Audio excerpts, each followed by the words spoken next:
अस्सलाम वालेकुम। मेरा नाम हफ्सा अंजुम है। आज हम बात करेंगे रिवर्सिबल एंड इरिवर्सिबल रिएक्शंस के बारे में। तो सबसे पहले बात कर लेते हैं कि आज हमने कौन कौन से टॉपिक्स डिस्कस करने हैं। तो सबसे पहले हम रिवर्सिबल एंड इरिवर्सिबल रिएक्शंस के बारे में बात करेंगे, उनके एग्जांपल्स को डिस्कस करेंगे और फिर हम थोड़ी सी डिस्कशन करेंगे about static and dynamic equilibrium. तो सबसे पहले बात कर लेते हैं। केमिकल रिएक्शंस दो किस्म के होते हैं। एक होते हैं रिवर्सिबल रिएक्शन, यानी जैसे नाम से ज़ाहिर है रिवर्सिबल, यानी ये दो डायरेक्शंस में प्रोसीड करते हैं, forward and reactants and reverse, यानी रिएक्टेंट्स प्रोडक्ट्स में कन्वर्ट होते हैं और प्रोडक्ट्स दोबारा से रिएक्टेंट्स में कन्वर्ट हो जाते हैं। सिमिलरली जो दूसरी टाइप है इरिवर्सिबल रिएक्शन, ये सिर्फ फॉरवर्ड डायरेक्शन में प्रोसीड करते हैं, यानी रिएक्टेंट्स प्रोडक्ट्स में कन्वर्ट हो गए and that's it, reaction complete हो जाता है। लेकिन इरिवर्सिबल रिएक्शंस के नतीजे में रिएक्शन कंप्लीट नहीं होता, बल्कि रिएक्शन चलता रहता है और वो एक इक्विलिब्रियम अटेन कर लेता है। वो इक्विलिब्रियम कब अटेन होता है? जब रिएक्टेंट्स प्रोडक्ट्स जिस रेट से बन रहे हैं उसी रेट से प्रोडक्ट्स दोबारा रिएक्टेंट्स में कन्वर्ट हो रहे हैं, यानी rate of forward reaction is equal to rate of reverse reaction. तो उस स्टेज पर हम कहते हैं कि इक्विलिब्रियम अटेन हो गया है और उसको हम कहते हैं डायनामिक इक्विलिब्रियम। डायनामिक का मतलब होता है चलते रहने वाला। एक और इक्विलिब्रियम भी होता है, वो होता है स्टैटिक इक्विलिब्रियम, यानी जिसमें रिएक्शन कंप्लीट हो जाता है। अब हम बात कर लेते हैं सबसे पहले इरिवर्सिबल रिएक्शंस के बारे में। इरिवर्सिबल रिएक्शंस वो रिएक्शंस हैं जो सिर्फ एक डायरेक्शन में प्रोसीड करते हैं, यानी रिएक्टेंट्स प्रोडक्ट्स में कन्वर्ट होंगे और प्रोडक्ट्स दोबारा रिएक्टेंट्स में कन्वर्ट नहीं होंगे। तो हम कहते हैं सिर्फ एक डायरेक्शन में, फॉरवर्ड डायरेक्शन में काम करेगा। और इसमें एग्जांपल यहाँ पे आपके सामने दी गई है। सिल्वर नाइट्रेट सोडियम क्लोराइड के साथ रिएक्शन कर रहा है और बना रहा है silver chloride and sodium nitrate. अब ये सिल्वर क्लोराइड जो है वो प्रेसिपिटेट्स की फॉर्म में रिएक्शन मिक्सचर के नीचे बैठ जाता है, वाइट कलर का एमॉर्फस सॉलिड बन जाता है, जबकि सोडियम नाइट्रेट सोल्यूशन में मिक्स हालत में रहता है और ये रिएक्शन यहीं पर ख़त्म हो जाता है। जब पूरे का पूरा सिल्वर नाइट्रेट सोडियम क्लोराइड को सिल्वर क्लोराइड और सोडियम नाइट्रेट में कन्वर्ट कर देगा, रिएक्शन कंप्लीट हो जाएगा। ऐसे रिएक्शन को हम इरिवर्सिबल रिएक्शन कहते हैं। सिमिलरली एक और एग्जांपल देखिए, यहाँ पर हमारे पास हाइड्रस कॉपर सल्फेट है, यानी CuSO4 5H2O, यानी ये हाइड्रेटेड है। इसमें 5 वाटर मॉलिक्यूल इसमें अटैच हैं। जब इसका कॉपर सल्फेट की प्रेपरेशन हुई तो वाटर में से 5 वाटर मॉलिक्यूल्स इसके स्ट्रक्चर का हिस्सा बन गए। ऐसे को हम कहते हैं कॉपर सल्फेट पेंटाहाइड्रेट। ये ब्लू कलर का सॉलिड होता है, जैसे कि आपको सामने दिखाया गया है।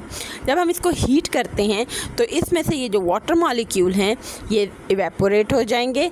इवेपोरेट होकर अगर तो वो हमारे सिस्टम से निकल जाते हैं तो ये रिएक्शन क्या बन जाएगा? इरिवर्सिबल, यानी दोबारा ये वाटर मॉलिक्यूल्स कॉपर सल्फेट के साथ मिलकर दोबारा हाइड्रस कॉपर सल्फेट नहीं बनाएंगे। ऐसे रिएक्शन को हम इरिवर्सिबल रिएक्शन कहते हैं, जिसमें ब्लू कलर का सॉलिड वाइट कलर के एमॉर्फस सॉलिड में कन्वर्ट हो जाता है। इसको हम कहते हैं इरिवर्सिबल रिएक्शन। इसी तरह एक और एग्जांपल देखिए, यहाँ पर हमारे पास अगर प्रोडक्ट्स में गैसेस लिबरेट हो जाएं, ओपन सिस्टम में रिएक्शन कर रहे हैं, जैसे डिकम्पोजिशन ऑफ कैल्शियम कार्बोनेट, उसमें हमने कैल्शियम ऑक्साइड और कार्बन डाइऑक्साइड बनता है। ये कार्बन डाइऑक्साइड गैस अगर सिस्टम से निकल जाती है तो ये रिएक्शन भी इरिवर्सिबल होगा। ये रिएक्शन दोबारा से प्रोडक्ट्स दोबारा से रिएक्टेंट्स में कन्वर्ट नहीं होंगे। Similarly sodium carbonate sodium oxide और कार्बन डाइऑक्साइड बनाता है। ये कार्बन डाइऑक्साइड सिस्टम से निकल गई तो ये रिएक्शन इरिवर्सिबल होगा। इसी तरह आगे चलते हैं।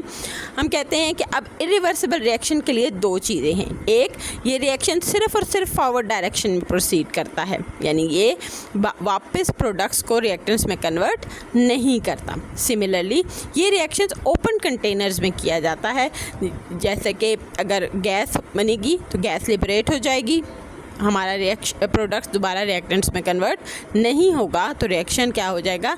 Irreversible reaction. अब हम बात करते हैं रिवर्सिबल रिएक्शन की। रिवर्सिबल रिएक्शन बिल्कुल इरिवर्सिबल का ऑपोजिट होगा। यानी इरिवर्सिबल रिएक्शन फॉरवर्ड और रिवर्स दोनों डायरेक्शन में प्रोसीड करता है, यानी रिएक्टेंट्स पहले प्रोडक्ट्स में कन्वर्ट होते हैं और प्रोडक्ट्स दोबारा से रिएक्टेंट्स में कन्वर्ट होते हैं। ऐसे रिएक्शन को हम क्या कहते हैं? Reversible reaction. जैसे कि मैंने पहले बताया, ये रिएक्शन प्रोसीड करता रहता है, ये रिएक्शन रुकता नहीं है यहाँ तक कि state of dynamic equilibrium attain हो जाती है।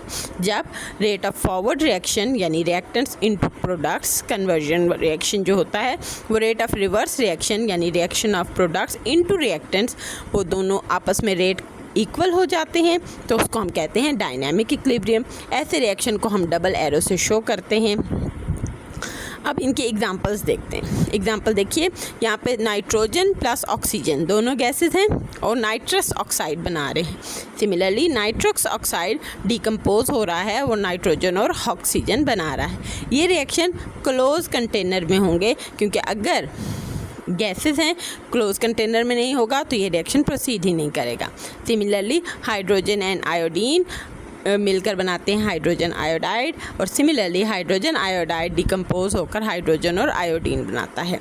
अमोनिया की प्रेपरेशन, नाइट्रोजन और हाइड्रोजन आपस में मिलकर अमोनिया बना रहा है, तो अमोनिया की डिकम्पोजिशन से नाइट्रोजन और हाइड्रोजन भी बन रहा है। तो हम इसको ज़रा डिटेल में पढ़ते हैं अमोनिया की प्रेपरेशन को। अमोनिया का फॉरवर्ड रिएक्शन क्या है कि नाइट्रोजन 3 हाइड्रोजन मॉलिक्यूल्स से रिएक्शन करता है और बनाता है अमोनिया। ये रिएक्शन एक्सोथर्मिक है, यानी ये reaction heat energy give out करता है, निकाल देता है। फिर रिवर्स रिएक्शन क्या है कि अमोनिया दोबारा से 3 हाइड्रोजन मॉलिक्यूल और नाइट्रोजन मॉलिक्यूल में कन्वर्ट हो जाता है। ये एंडोथर्मिक रिएक्शन है, इसमें हमें एनर्जी देनी पड़ती है। तो एक में एनर्जी निकल रही है, दूसरे में एनर्जी दे रहे हैं, तो ऐसे रिएक्शन को हम क्या कहेंगे? एक एंडोथर्मिक है जिसमें एनर्जी दे रहे हैं और जिसको एनर्जी निकल रही है वो है एक्सोथर्मिक। अब क्या होगा? जब नाइट्रोजन और हाइड्रोजन के मिलने का रेट और नाइट्रोजन और हाइड्रोजन के बनने का रेट यानी रेट ऑफ फॉरवर्ड रिएक्शन और रेट ऑफ रिवर्स रिएक्शन आपस में बराबर हो जाएंगे, तो उस स्टेज को हम कहेंगे डायनामिक इक्विलिब्रियम। उस वक्त हमें लगेगा बज़ाहिर सिस्टम को देख करके रिएक्शन ख़त्म हो गया है, लेकिन रिएक्शन ख़त्म नहीं हुआ होता, बल्कि क्या हो रहा होता है? फॉरवर्ड रिएक्शन और रिवर्स रिएक्शन इक्वल रेट से प्रोसीड कर रहे होते हैं। रिवर्सिबल रिएक्शन को हम कैसे शो करेंगे? Nitrogen N2 + 3 hydrogen 3H2 gives us 2NH3। अब ये gives us में जो हम एरो लगाएंगे वो डबल एरो होगा, ठीक है जी। अब हम कहते हैं कि वो सेम रिएक्शंस जो हम इरिवर्सिबल कह रहे थे, अगर हम उनको क्लोज कंटेनर में करेंगे, यानी जैसे कि डिकम्पोजिशन ऑफ कैल्शियम कार्बोनेट, उसको हमने हीट किया है और वो बना है कैल्शियम ऑक्साइड और कार्बन डाइऑक्साइड, तो अगर वो क्लोज कंटेनर में है तो कार्बन डाइऑक्साइड सिस्टम से नहीं निकलेगी, तो थोड़ी देर बाद क्या होगा? यही कार्बन डाइऑक्साइड कैल्शियम ऑक्साइड से मिलकर दोबारा से कॉम्बिनेशन करके क्या बनाएगा? Calcium carbonate. और ये रिएक्शन चलता रहेगा तब तक जब तक rate of forward reaction is equal to rate of reverse reaction. तो ये भी हम इसको ऐसे शो कर सकते हैं, CaCO3 solid will decomposition into CaO and CO2 and combination into CaCO3। तो हम कह रहे हैं कि ये भी एक रिवर्सिबल रिएक्शन बन जाएगा अगर हम इसको क्लोज कंटेनर में करेंगे।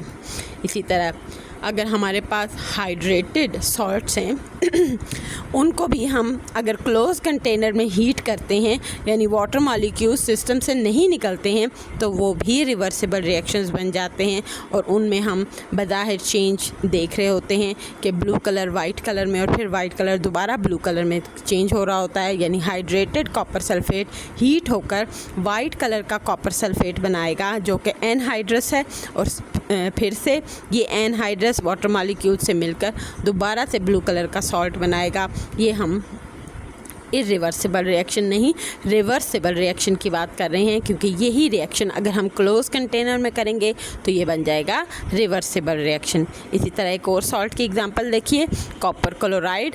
कॉपर क्लोराइड जो है वो हेक्साहाइड्रेटेड है, पिंक कलर का सॉल्ट है। उसको अगर हम हीट करके थोड़ा सा मॉइस्चर देंगे तो वो पहले पर्पल कलर के सॉल्ट में कन्वर्ट हो जाएगा, जिसमें 2 वाटर मॉलिक्यूल्स उसके साथ अटैच होंगे, और अगर हम उसको मज़ीद मॉइस्चर देंगे तो वो बन जाएगा ब्लू कलर का copper chloride hexa hydrated copper chloride. अब पिंक कलर से जो हम सॉल्ट बना रहे हैं उसको हमेशा याद रखिएगा कि हमारे पास जो ब्लू कलर का सॉल्ट है कोबाल्ट क्लोराइड, उसको हमने थोड़ा सा मॉइस्चर दिया, वो पर्पल कलर का डाईहाइड्रस कॉपर क्लोराइड बनेगा। मज़ीद मॉइस्चर देंगे तो पिंक कलर का कोबाल्ट क्लोराइड हेक्साहाइड्रेटेड बन जाएगा। सिमिलरली अगर हम उसको हीट करेंगे, थोड़ा सा हीट करेंगे, तो पहले पर्पल कलर का सॉल्ट बनेगा जो कि है डाईहाइड्रस कोबाल्ट क्लोराइड, और फिर मज़ीद हीट करने पर वो ब्लू कलर का सॉल्ट बन जाएगा जो कि है कोबाल्ट क्लोराइड एनहाइड्रस। समझ आ रही है? यानी अगर हम क्लोज कंटेनर में एक सॉल्ट जो कि हाइड्रस है, जिसमें वाटर मॉलिक्यूल्स उसके स्ट्रक्चर के अंदर ऐड हुए हैं, उसको हम हीट करेंगे तो वाटर मॉलिक्यूल्स निकल जाएंगे।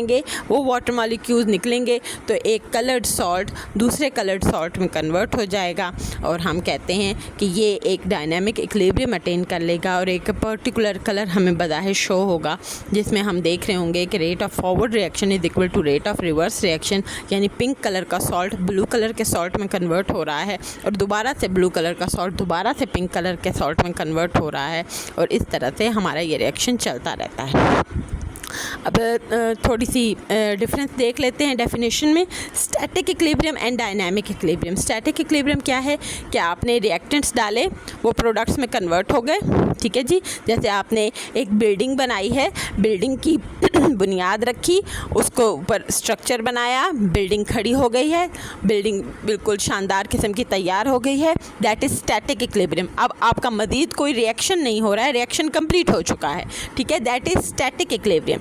लेकिन डायनामिक इक्विलिब्रियम क्या है कि आप एक रिएक्शन करते हैं, उसमें रिएक्टेंट्स डालते हैं, प्रोडक्ट्स बनती हैं, प्रोडक्ट्स दोबारा रिएक्टेंट्स में कन्वर्ट होती हैं, और अगर रेट ऑफ फॉरवर्ड रिएक्शन यानी रिएक्टेंट्स का प्रोडक्ट्स में कन्वर्ट होना और रेट ऑफ रिवर्स रिएक्शन यानी प्रोडक्ट्स का दोबारा से रिएक्टेंट्स में कन्वर्ट होना बराबर हो जाता है, तो उसको हम कहते हैं डायनामिक इक्विलिब्रियम। इसमें रिएक्शन चलता रहता है दोनों डायरेक्शंस में, और तब तक चलता रहेगा जब तक सिस्टम को उसकी कंडीशंस मिलती रहेंगी रिएक्शन करने के लिए। तो यही था आज के लिए हमारा लेक्चर। कल मज़ीद इसमें मज़ीद डिटेल पढ़ेंगे, आगे पढ़ेंगे इंशाल्लाह। चलें, आज के लिए बहुत है, लेकिन सवाल जो भी आप लोगों के जहन में आए तो काइंडली प्लीज़ कमेंट्स में ज़रूर। Thank you very much.